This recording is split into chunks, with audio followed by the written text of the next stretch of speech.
Hello, hello, hello. It's Tamika of Love Inspired Teach LITE Firestarters.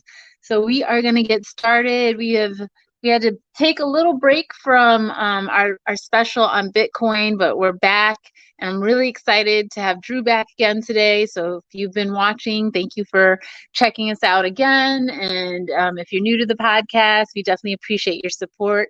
As always, don't forget to like, share, comment. And let other people know this is a great opportunity. We wanted to do this to give people that fresh start to the new year. Also, with the holidays, it's a perfect time to make sure that you're letting other people know why Bitcoin is so relevant, why it's here to stay, and why you should be investing in it yourself. And so I think today's the day where Drew's going to tell us how we actually make purchases. And, I know there's like, you got to have a wallet. There's different different websites you can go to purchase it. Even today while I was driving, I noticed that a gas station said they had a Bitcoin ATM, and I was like, I don't know anything about that. I thought Drew said to hold on to it and take loans out against it. So I'm hoping we'll learn a little bit more about that.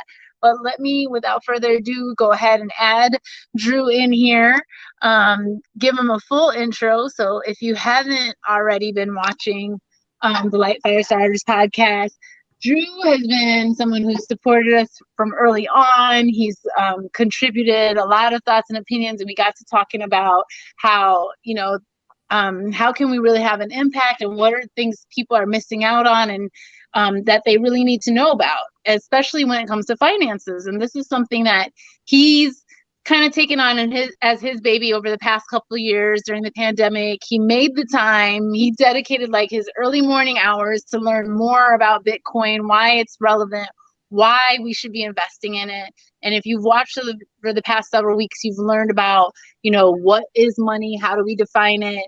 How does Bitcoin fit into the future of money? And what makes it unique and different and relevant? And then even last week, we were talking about it as a form of technology. And sorry, I've got little ones here today. No, it's not even here. You're interrupting. So sorry about that. So actually, little do they know, like, this has been a learning lesson because it's something I want to share with my kids as well. So he's giving me the incentive to go ahead and toss this to Drew so he can refresh y'all on what I missed about what he talked about last week since I got interrupted, and also to share more about his background, because he's like, his background is in healthcare, but he's definitely got a lot of credentials to go with why this interest is relevant. So without further ado, let me turn it over to you, Drew. I appreciate it. So just to kind of pick up on what you were talking about just a few minutes ago on the Bitcoin ATM machines. Yes, Bitcoin is here to stay. It's not going anywhere anytime soon. I think in the last podcast or one of the previous ones, we talked about how El Salvador has made Bitcoin legal tender. And I think that'll be a growing trend with more and more countries taking on Bitcoin as legal tender, just because it's the first time we have honest money in the system. Honest money is going to weed out a lot of the bad players over time. And, Bitcoin ATM machines just one step in that direction. There'll be different ways to access Bitcoin. Bitcoin ATMs is one. I think at some point Apple will create Apple or Google, Samsung will create a hard wallet where you can store your Bitcoin. There's different ways you can purchase Bitcoin. The most popular way to purchase Bitcoin is on one of the exchanges. But before we jump into that, I just wanted to talk about the biggest exchange, or one of the biggest exchanges that just collapsed due to corruption, and that's FTX. I'm sure everyone has heard about FTX exchange. I'm sure they've probably heard the name Sam Bankman-Fried. He was a bad actor in a new space. Crypto's a very, I've said it multiple times. It's in its infancy stage, and so it's kind of like the Wild West right now. There's not a lot of regulation to weed out the bad actors, but regulation is certainly coming. We've talked about senators.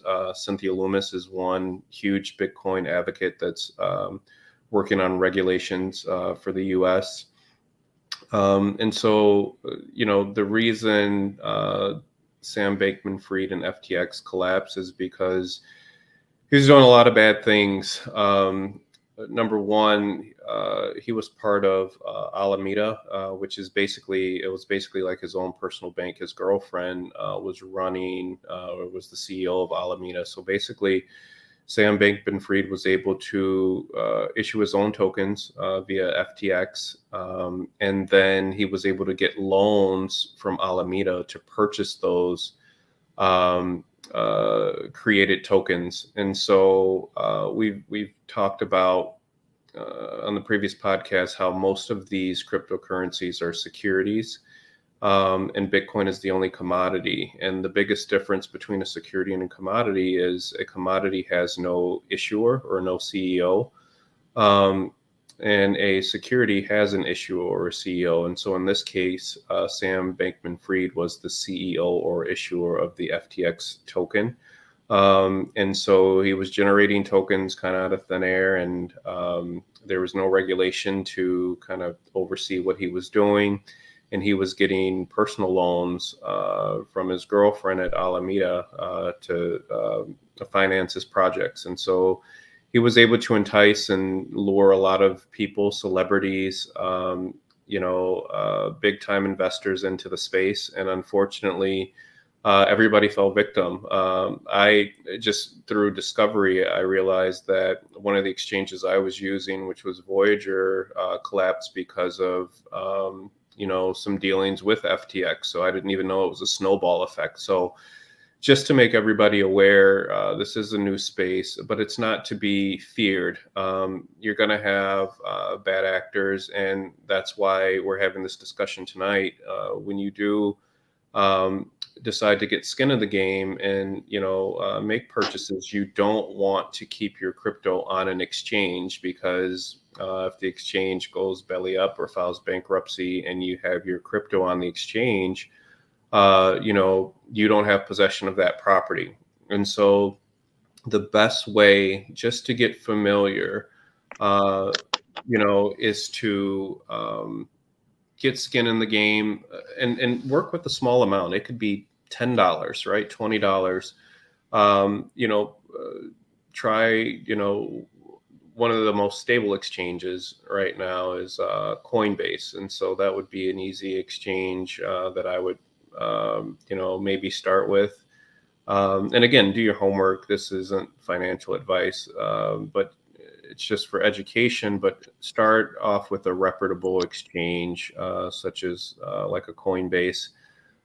Get some skin in the game, purchase maybe $20 worth of Bitcoin, and just get familiar with how to move that Bitcoin from the exchange over to a hard wallet, or cold storage. In that case, it's a device you can purchase called a device I use is a nano ledger.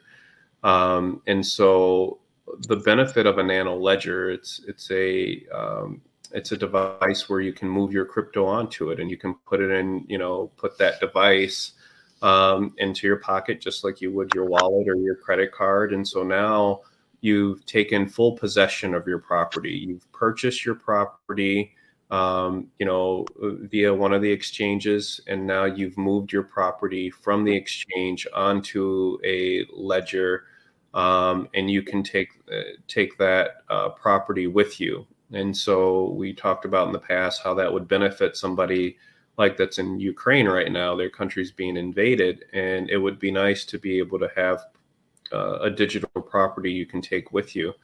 And so I would just suggest getting familiar with that step is probably the most important before you do anything else.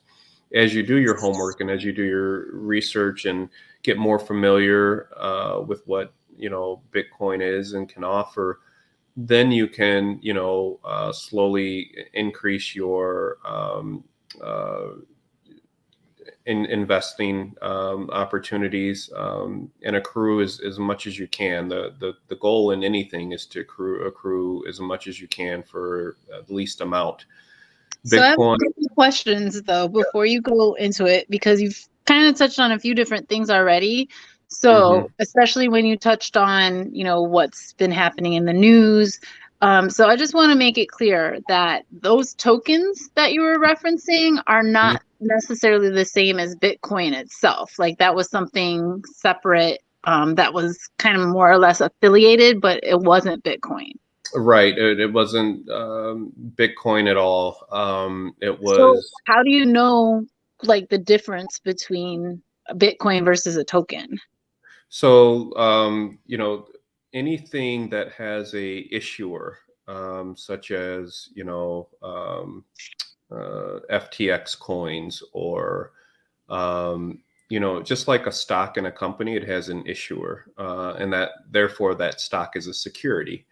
So anything that has an issuer, I think that's the easiest way to differentiate. Am I investing into a security, or am I investing into a commodity? And again, commodities have no issuer or CEO. There's no CEO or issuer of wheat or oil or pork bellies or oranges. Same thing with Bitcoin. So Bitcoin wouldn't have any, like, if it has no issuer, then Correct. The only way you're purchasing it is from the exchange itself then? Because you mentioned different exchanges, the most reputable one being Coinbase, but you also mentioned a nano ledger. So the other question I had was like, is a nano ledger the only place where you would put your Bitcoin once you get it off the exchange, or are there alternatives to that? There's many alternatives. I'm just, kind of commenting on what I'm familiar with, what I've used, but there's many alternatives. So you can literally Google cryptocurrency, hard wallets or cold wallets, or excuse me, hot wallets or cold wallets. Hot wallet is like if you have a Apple, they haven't created it yet, but it's coming down the pipeline. Eventually, Apple will create its own, hot wallet where you can purchase your crypto on an exchange and then transfer it over to, your Apple wallet. Is that kind of like how Cash App has that option for you where Yep, exactly. Yep. Cash App.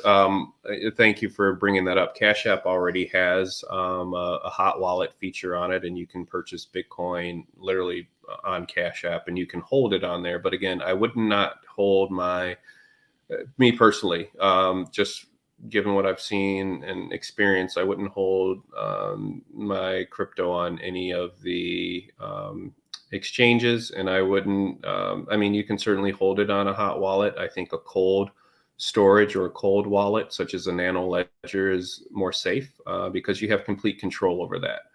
But it's going to be a learning curve for everybody. You have to get comfortable with it. An older person, that is interested in Bitcoin, maybe they don't know how to go about getting a nano ledger and moving. I'm not that old, and I don't know how to get a nano ledger. That's why. Well, yeah, and so, what's cool about YouTube is that YouTube's the best educational platform on the planet. One of my cousins, their hot water tank went out the other day, and he was able to troubleshoot by watching YouTube videos. He fixed the hot water tank just by watching YouTube videos.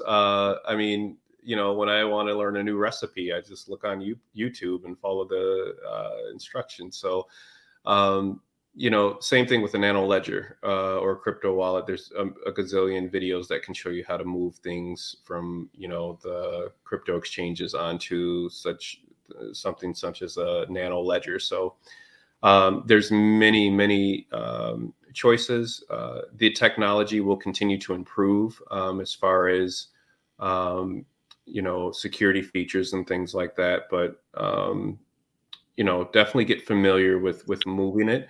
if someone wanted Bitcoin exposure and not go through the hassle of moving their crypto from point A to point B, then invest in a security that's pegged to Bitcoin. And one security that I know of for sure that's pegged to Bitcoin is MicroStrategy stock. It's a security, it's backed by Bitcoin. So in your free time, look at the price correlation. Look how when the price of Bitcoin changes, so does the price of MicroStrategy stock. So you can anticipate that if Bitcoin, and we've talked about this in previous podcasts, Bitcoin is, it's a commodity, or it's considered digital gold. Gold is a $10 trillion market cap. When Bitcoin reached $1 trillion market cap, Bitcoin's price was about $70,000. So if Bitcoin was to take over gold market cap 10 trillion, so you 10x from 70,000 per Bitcoin, I mean, you're looking at over $500,000 Bitcoin alone if Bitcoin was to seize the gold market cap. And, that may be hard to understand now, but, all Bitcoin is doing is eating away. It's dematerializing, the financial sector, starting with gold. And what happens when a company dematerializes something, or when a product dematerializes something, you get Amazon, right? Amazon dematerialized retail. They eliminated 15,000 retail stores because they went digital. And so Bitcoin is digital gold. And so if Amazon can disrupt 15,000 retailers, Bitcoin can certainly disrupt gold and other sectors, or other parts of the financial sector. And so, we talked about FTX being a token. There's going to be many tokens that come about. So for an example, and tokens aren't bad. They just haven't kind of found their way through the crypto sector. I'll give you an example. Let's say you're a celebrity, right? Let's use a popular celebrity like a Donald Trump. So Donald Is he Trump, popular? he is. I mean, for different reasons, right? Right. It's a name. It's a name everyone's familiar with. That's why I'm using it. But I'm so just messing with you. He has a strong following. Don't get me wrong, but he certainly does. And so speaking of his following, Donald Trump did something no other politician has done recently. Donald Trump has his own NFT. NFT is a non-fungible token, and eventually you're going to see athletes follow suit. You're going to see music artists, all different forms of artists and I mean, celebrities. you get it on Twitter now. The NFTs are like you have the option of making your Twitter avatar an Mm-hmm. NFT. If I'm Yep. like, I'm not a huge Twitter person, but that is one thing that I've been like, oh, something else I gotta learn now. Yeah, but so let's talk about the benefits of a NFT. And so NFT stands for non-fungible token, but just to keep Mhm. things simple, we'll just say a token, right? So Mhm. what happens if a celebrity issues a token? So Donald Trump, what he just did is he issued 45,000 because he was the 45th president. So he issued 45,000 tokens at 99, or just say $100 a piece. So right out of the gate, they sold out. So he made $4.5 million right out of the gate. Now, those tokens can increase in value as other people want to pursue them. They'll outbid each other. And so, um, let's hypothetically say he had only issued 10,000 tokens and he sold them for $10,000 a piece, right? And so automatically they would have sold out. He would have had $100 million. Now, what can this $10,000 token give you access to? Well, for a token holder, right? Maybe it gives you access to a private dinner with the president, or a private dinner with the celebrity of your choice. Maybe it gives you access to a meet and greet event. Maybe it gives you access to, if it's a music artist like a Taylor Swift, maybe it gives you access to backstage passes, right? Because you're a super fan and you have one of her tokens. Maybe it gives you access to a social media platform, right? If you comment on there, you mentioned Twitter. So let's say if you comment on Taylor Swift's Twitter, she likes your comment or comments back, and she increases your following because you're a super fan and she knows you have one of her 10,000 tokens. And then if you decide, you know what, I've held this token for 5 years and I bought it at $10,000 and now it's worth 20,000. Well, the cool thing about it is the celebrity will get, every time their token is sold or passed on, they'll get a portion of capital gains from that. So let's say every time it sells, they get 10% capital gains, which is huge for like a music artist. This way they don't get robbed every time their music is passed on. So NFTs are going to have a huge impact and benefit in the future. Right now, again, it's in its infancy stage, and a lot of things have to be worked out. But we've already discussed some of the benefits of having a token. And before anybody says, "Well, who would pay $10,000 for a token?"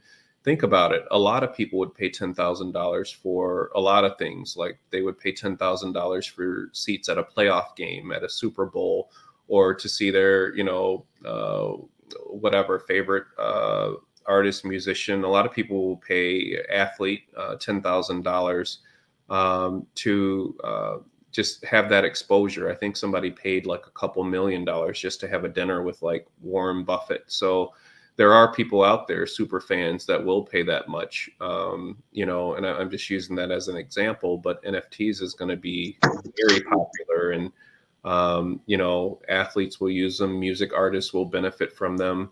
And so that's just another portion of, this new world we're going into. Another one is going to be what they call DOAs, which stands for decentralized autonomous organizations. And basically what that is it'll give, let's say we owned a company, right? And it would give our employees the ability to vote on changes, right? So we could say, you know what, we're thinking about changing this policy, and it would give employees the opportunity to vote and say, yeah, we like that policy, or we like this change, you should implement it. Or let's say we owned a restaurant and we're saying, you know what, we own Portillo's and we're going to take the Italian beef off the menu. It would give our employees an opportunity to vote no, don't take the Italian beef off the menu. That's one of the best items.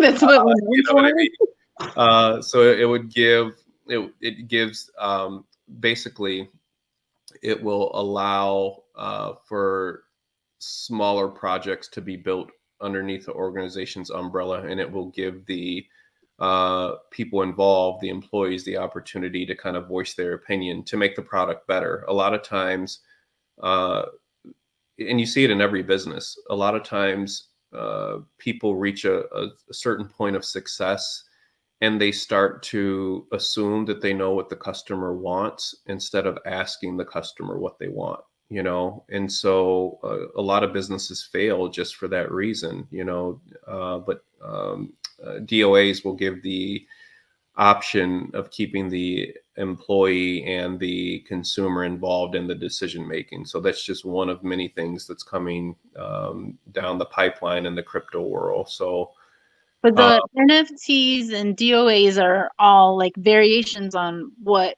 Bitcoin more or less started. We should right.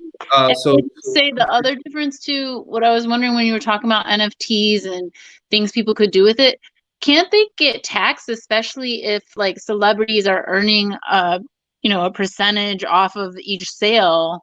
Have they figured out that part of it yet? Whereas I thought with Bitcoin, what made that exciting is, you're not necessarily taxed on that. Right. So, no. If you cash out, right? So let's say, because I don't want anyone thinking they don't have to pay taxes. Right. Like, clarify where I go wrong on this, because Yeah. I'm probably not the only person that's like not catching the news. No, that's okay.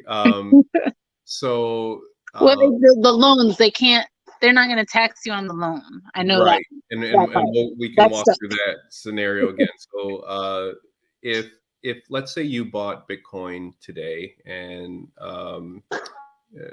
let's say it ballooned up. Let's say Bitcoin's price was $1 today. You bought it for $1, and then in a month it went up to $10,000, and you're like, wow, I made $10,000.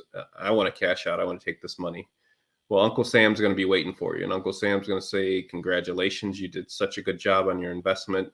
We'd like half of that, right? And so if you purchase something and you make a gain and cash out, you take the money, that's considered capital gains, and you'll pay a capital gains tax, right? How you the alternative to that, so we talked about I think we did an example of, like, if we wanted to purchase a car for $50,000. So let's say you had $100,000 worth of Bitcoin and I had 100,000. I decide with my $100,000 of Bitcoin, I'm going to cash out. And so I'm going to pay capital gains tax because I decided to cash out, right? And so Uncle Sam will take his 50%, and then I'm left with $50,000, and I go purchase my vehicle. Where you, on the other hand, you decide, you know what, I don't want to pay, Uncle Sam 50%. So I'm going to take a loan against my Bitcoin, right? I'm going to go through, just say Coinbase. I'm going to give Coinbase a portion of my Bitcoin to hold. And Coinbase is going to give me a loan for $50,000. I'm going to purchase the vehicle I want. I'm going to do my due diligence and pay that loan off over the next 5 years or so. And then once I'm done paying off that loan, Coinbase is going to return my Bitcoin. Now, you still have your Bitcoin and you still have your vehicle. And if Bitcoin has accrued in value, let's say when you first did the loan, you only had $100,000 worth of Bitcoin. Well, 5 years has passed and Bitcoin has accumulated in value. Now maybe you have $200,000 worth of Bitcoin and you have your $50,000 car. And so me, on the other hand, decrease your loan though? That's what I'm over here wondering. Like, hey, if my asset that I put as collateral against my loan is increasing in value, doesn't that bring my loan costs down? And then the secondary question to that is, if you're borrowing against your Bitcoin, are the interest rates better on Bitcoin right now compared to, the mortgage industry for one, or, maybe I haven't taken a loan against Bitcoin. I know it's an option. I haven't exercised that option yet. And so to answer your question about, well, what if, my Bitcoin value goes up, will that bring down my loan? I don't think it'll necessarily bring down your loan, but you can re-borrow against your Bitcoin, pay off that previous loan. And so that's one of the retirement strategies we were talking about in the last podcast. And if anybody can, if they have the opportunity, it's a video posted by Mark Moss. And so you can go to YouTube and type in Mark Moss Bitcoin retirement strategy. And about 25 minutes into the video, he walks you through how you can literally retire off Bitcoin and how you can continuously kind of take a loan against it as it's accruing in value. It's a really good strategy for anybody that just curious how to kind of use Bitcoin in the future as their retirement fund, versus like your 401k or your pension. And not saying don't invest into those. You can do what you like, but it's nice to have the ability to choose where your money goes. You really don't get that option with a 401k plan. You can't dictate, what company or, where your money directly goes. The company kind of decides for you. So if you know a good opportunity, such as a Bitcoin, you might want to consider, if not allocating, your full portfolio to Bitcoin, start off with a portion, maybe 1% of your financial portfolio, allocate to Bitcoin while you're getting comfortable and used to it, and then increase, your investment as you get more familiar with Bitcoin. So, and that's something for any young person, to really understand, is you have options. You can certainly put your money into a 401k. You can put your money into, now they have Bitcoin IRAs. The cool thing about that is if anybody wanted to invest into an IRA account, I would suggest doing a Roth IRA, because you pay your taxes up front when you invest into a Roth IRA. So let's say you put in $10,000 worth of Bitcoin, you've already paid your taxes up front, and then if Bitcoin accrues to $1 million, right, when you hit age 57 and you retire, you don't pay taxes on any of that money. Yeah, and we all know that taxes are not likely to go, like the tax rate is not likely to go down. That's why Roth IRAs have, for the savvy investor, have always been a recommendation for people. So Yep.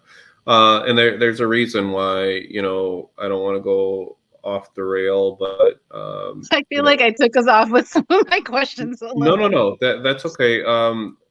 One of the, because you mentioned interest rates, and I think a lot of people don't realize kind of the interest rate game that's being played, on a macro perspective right now.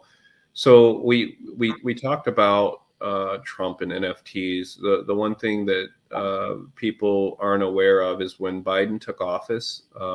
Remember, prior to Biden taking office, we were in a trade war with China, and Trump was raising tariffs on China. I don't know if a lot of people remember that, but that's important to know because it kind of tells the story, right?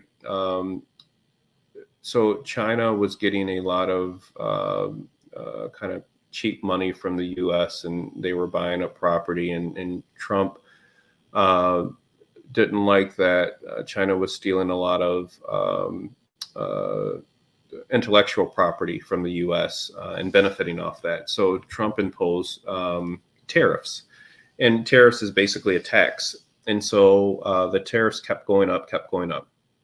Well, so now you're in a trade war with China, and I'm not a conspiracy theorist by any means, but ironically, Trump gets into a trade war with China, and then out of nowhere, boom, here comes COVID, right? And what did COVID force us to do? COVID forced us to print more money. The whole world shut down, so we didn't have a choice but to print. Now, China was already benefiting from the U.S.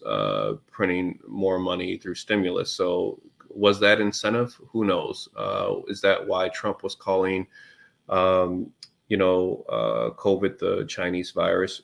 Who knows? But if you just look at the facts, we were in a trade war with China. Trump was raising tariffs, and then COVID came out of nowhere, and it forced us to print more money, which is what China was benefiting from. So when Biden took office, the thing that people don't know about Biden is he left all of the trade policies that Trump created in place. See, a lot of people thought that Biden was going to go back and, redo a lot of those policies, but Trump kind of put China on notice as far as some of the wrongdoings. And so Biden decided to keep all of the trade policies that Trump created in place.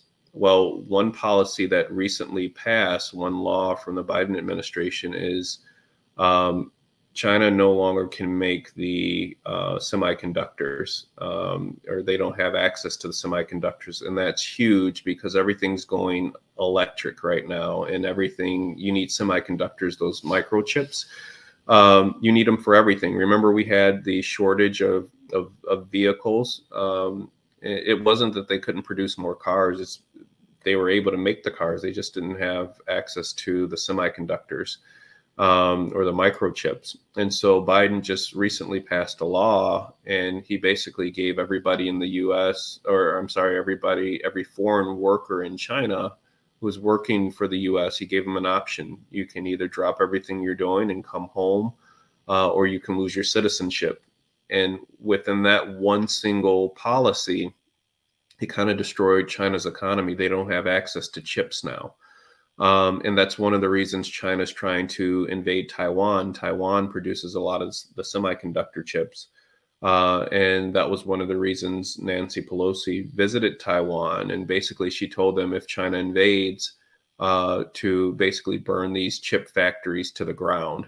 And so the reason China is so bent on invading Taiwan is because the semiconductors that they need are being manufactured in Taiwan. Well, what Taiwan just did is move their hub. It's moving to Arizona now. So it'll be within U.S. soil. And so there's a lot that's going on. And I think you're right. Interest rates won't be lowered anytime soon because I think that's part of the Federal Reserve's game that they're playing with China is that the higher our interest rates go, the more it hurts China as a global competitor. So I think interest rates are going to stay high, but we do run the risk of going into a recession, which a lot of people think we're already in a recession.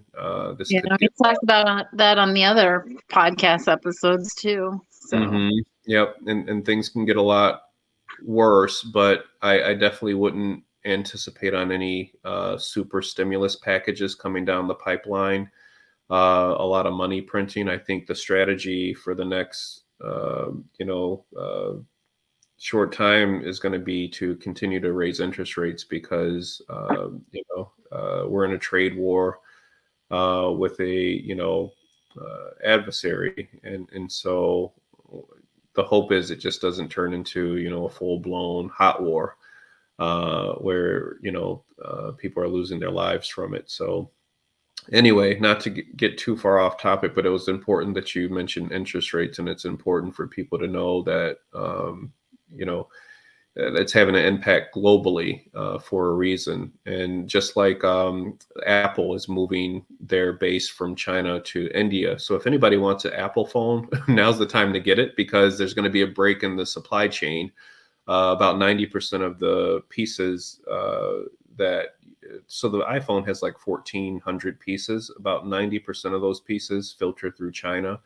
And so as the iPhone factory is going to transition out of China into India, there'll be a break in the supply chain. So this iPhone 14 is probably the last phone that we're going to see for the next couple of years. So if you want a new phone, you might want to get one or two soon because you'll probably start to see a shortage in iPhones here pretty soon. there's always a workaround. Like in my head, I was like, well, Bitcoin came out of people not being happy. Let's Yeah, see what happens exactly. next with this. Yeah, and so yeah, I know we kind of veered off topic, but it's important to talk about a lot of these things because they all kind of center around, people are just fed up. They want honest money. They're tired of working and not getting ahead. And Bitcoin is a solution for that. People just want a store of value where they can put their money and know that some government isn't going to manipulate it and to the point where their money's worthless. A lot of people, holding cash for a long period of time used to be a good strategy, but I think everybody's starting to learn that, my money sitting in the bank is not making any interest and I'm losing purchase power. 10 years ago, if I had $1 million in the bank, I can, buy a lot less today than I could 10 years ago. And so even though your bank account may still say the same amount, your purchase power is a lot less. And that's what this is all about. We've talked about that in the last podcast is it's all about purchase power, regardless of the form of currency, right? We can use glass beads. We can use gold coins. We can use paper dollars. What you really want is purchase power. If I said, um, this is a bag full of money, you can use it to buy one house, or here's a bag full of gold coins. You can buy, 20 houses with this bag of gold coins. Yeah, there's more paper dollars in that duffel bag, but those gold coins hold more purchase power. So that's the thing that people have to really understand about Bitcoin. Bitcoin's purchase power is going up over time. Every other Yes, currency, consistently.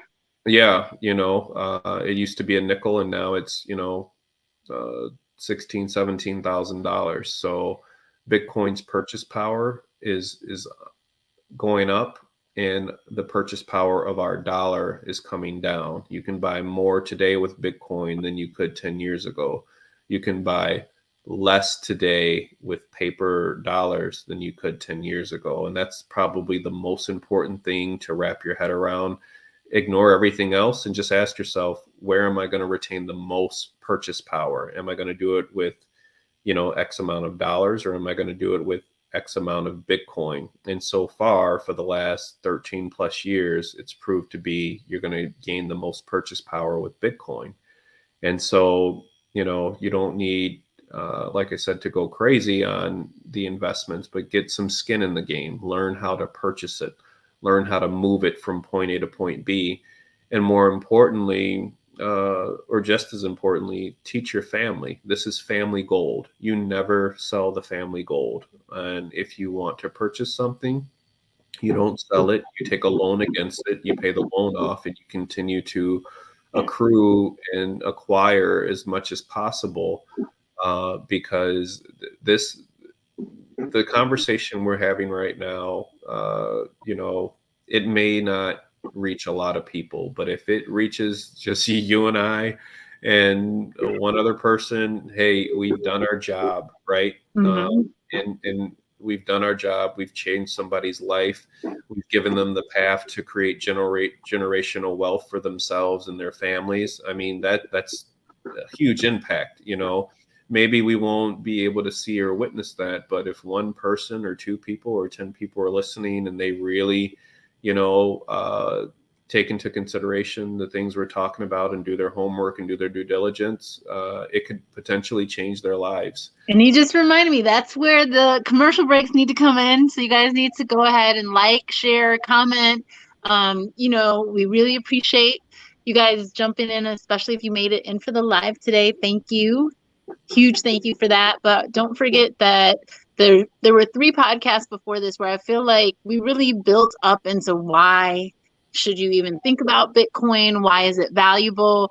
Drew, you only touched on it a little bit on how to do it. I don't know if you feel comfortable kind of going into it a little bit more and more about the things you learned not to do. I know you definitely touched on, what made news and what's like the litigation that's going on. But is there any other tips you have on, like, if someone says, I'm going to do it where I want to invest $5 a week, I want to get started. I'm like, me being the lazy person I have a tendency to be when I'm tired from dealing with my kids and stuff. Yeah. I'm like, I think I started with Coin Mama. If I go look at Coin Mama and figure that out, or the reason why I brought up Cash App is because I've had a lot of bad experiences with Cash App, don't get me wrong. So I brought it up only because it was like one of those learning lessons for me where I was like, I don't want to do it that way, but I know you can.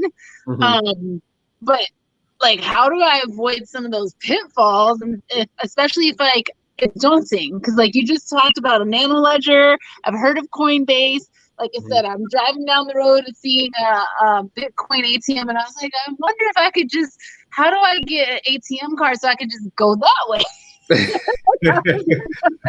Yeah. That ATM, like, issue me a new card.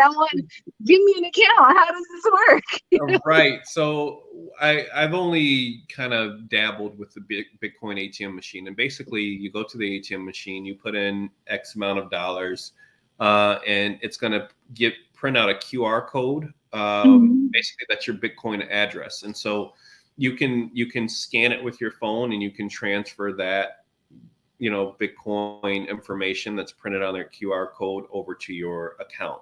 So that's an easy, or that's one way to do it. I think the easiest way that I've found so far is doing it off an exchange, purchasing on like a Coinbase, and then would you use the exchange like Coinbase?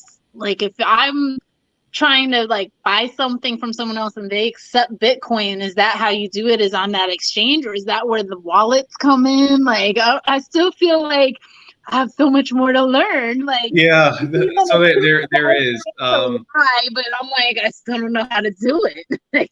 Got it. So here's how I learned. Go on YouTube. There's a girl called Crypto Casey, kind of a young girl, but type in like Crypto Casey. I'll put that in the comments for y'all. Yeah, Crypto Casey Nano Ledger, and she gives a pretty good kind of step by step. Here's how use your Nano Ledger, and so that's probably the easiest way to start.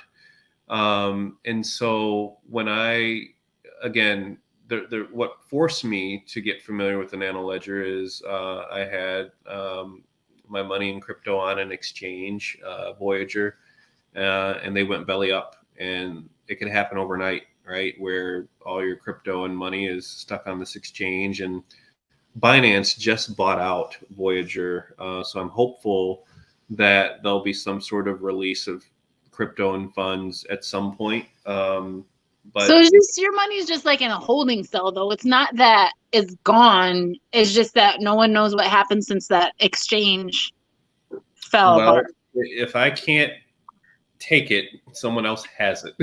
So I don't have it. Okay, gotcha. So, Thank you for that point of clarification.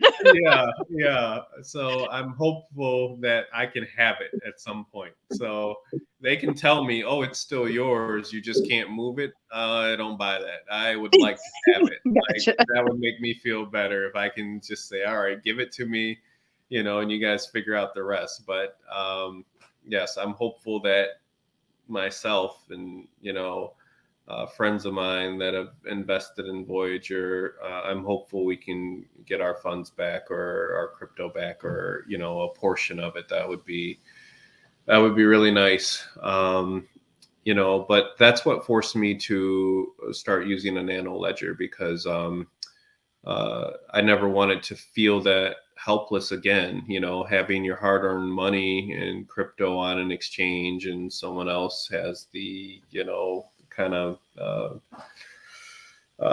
power over you to hang on to it. And again, that's where the collapse of FTX and Sam Bankman-Fried, it had a snowball effect, and so other exchanges went down before FTX, and Voyager was one of those. The interesting thing about FTX, and I don't know if they'll use this, Sam Bankman-Fried is the guy that everyone's focusing on, but one thing to watch for is, I'm curious if he's going to plead insanity. And the reason I say that is because he was taking Adderall, which is a prescription drug, and then he was also taking, I think it's called eSIM, which is a patch. And so when you combine the two, Adderall and eSIM, it's almost like prescription cocaine. And so what cocaine does is it blocks your inhibitions, right? And so he can basically say, if I was under the influence of these prescribed drugs and therefore I did things that I wouldn't normally do, he can plead insanity. And the other, unique thing about Sam Bankman-Fried is both of his parents are law professors. And so if they take that angle with him, he might get off, so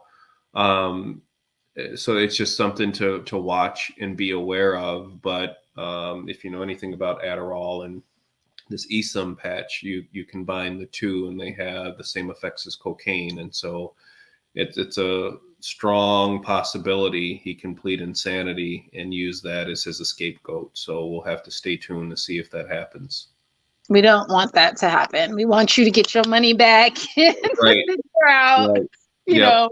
Exactly. So steer clear until that one's okay. So there's only like what, a top 5 list of exchanges that people can use now, or like I would say a top one. I would say Coinbase is probably the safest right now. There's other exchanges outside of the U.S., but there's still a lot of. Was it Argentina, or where did you say the other country that they're El using? Salvador. El Salvador. So would the fact that they're using it as a main form of currency, does that make their exchanges any safer? Or I mean, are you pretty much, well, I don't know. I think I would all of us are say, want to be more in our home country no matter well, what. But I would say try to stick with the U.S. Exchange, such as a Coinbase, only because Coinbase has what they call what is it? KYC, which is Know Your Customer policy. So Coinbase is a little more regulated than the other exchanges. Another firm that's starting to partner up with Coinbase is BlackRock. BlackRock's one of the biggest investment firms or the biggest investment firm in the country. I think they have like $7 trillion worth of assets. So if I would go with anybody right now, I would say Coinbase is probably the most secure, and a lot of those FTX customers, investors that were doing business with FTX is going to shift over to Coinbase. And I think Coinbase is using this as a learning lesson, and they're going to tighten up, on some of, their rules and regulations just to make sure they don't have the same pitfalls. Do you see the question? You got a question. And I know we touched on it already, but you're getting asked as a recommendation as a beginner how much to invest. And I know you said like your budget analysis, but I don't know if you want to go over that again.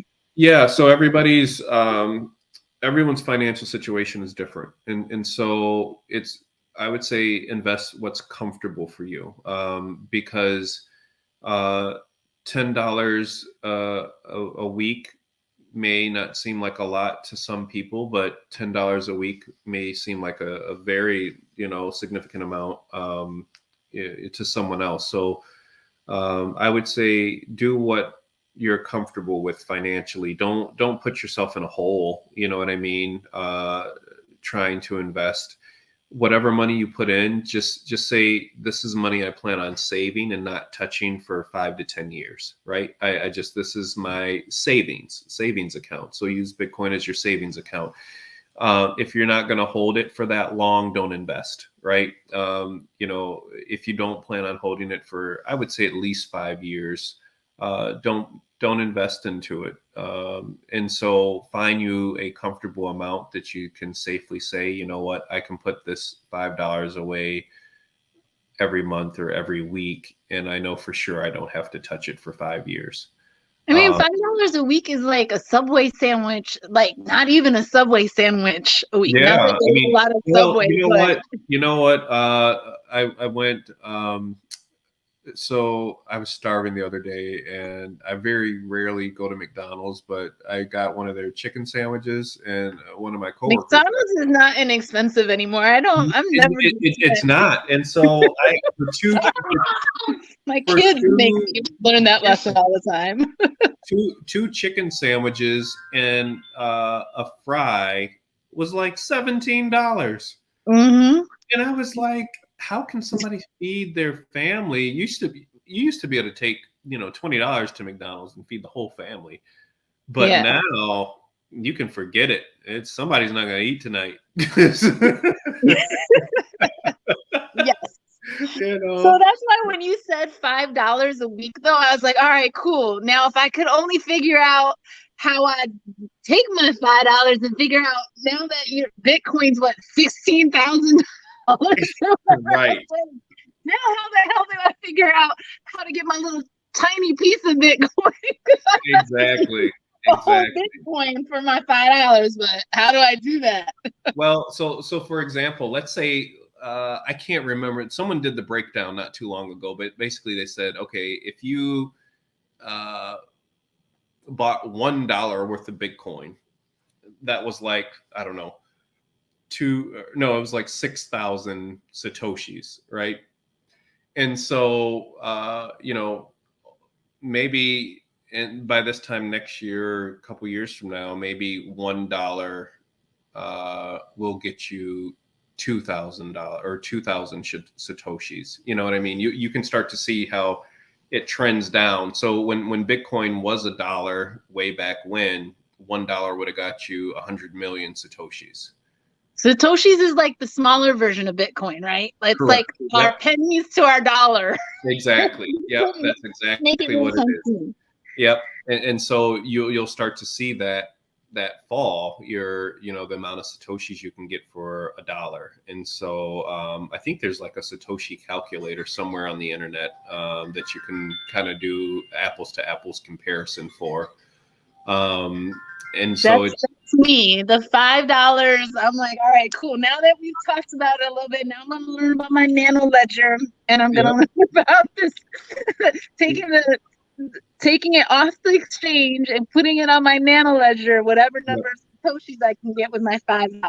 Yeah, and so the thing too about the nano ledger, real quick, is that I would go to the actual website, right? The nano ledger, I think it's like nano.com or nanoledger.com. I would purchase off the actual website versus purchasing it off at like Amazon, because there's a possibility buying it off Amazon, someone's already opened it, gained some of the personal information off that nano ledger and is reselling it to you. And so now, so you can buy it off Amazon. Okay, so stay off Amazon. Don't do it there.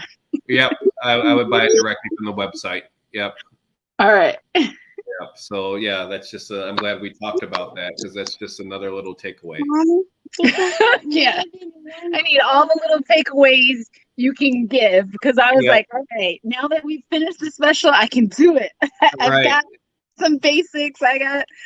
I know why I'm doing it. Now, how to do it, I'm still like a little nervous, but yeah, no, I can walk you through it. You can reach out anytime, and I can walk you through it, because I am on speed dial for this, and I'm like, all right, here we go.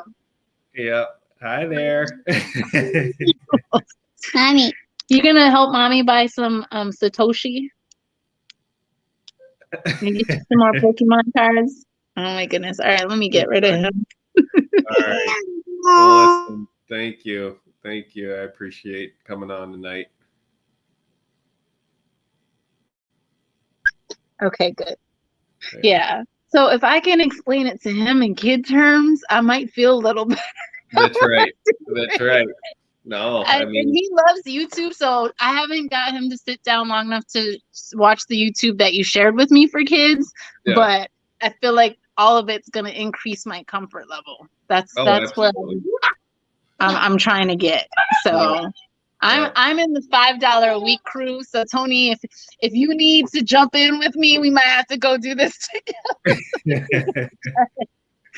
And honestly, like, I feel like maybe there are more people that are savvy about it or aware of it and just not necessarily talking about it. Because I brought it up at lunch at work, and I was like, when I was still in training, and one of the during the day, I also do insurance, and one of the guys that I was in training with, he's an agency owner. So like the field he was in before was still insurance, but he also had like a financial advising arm.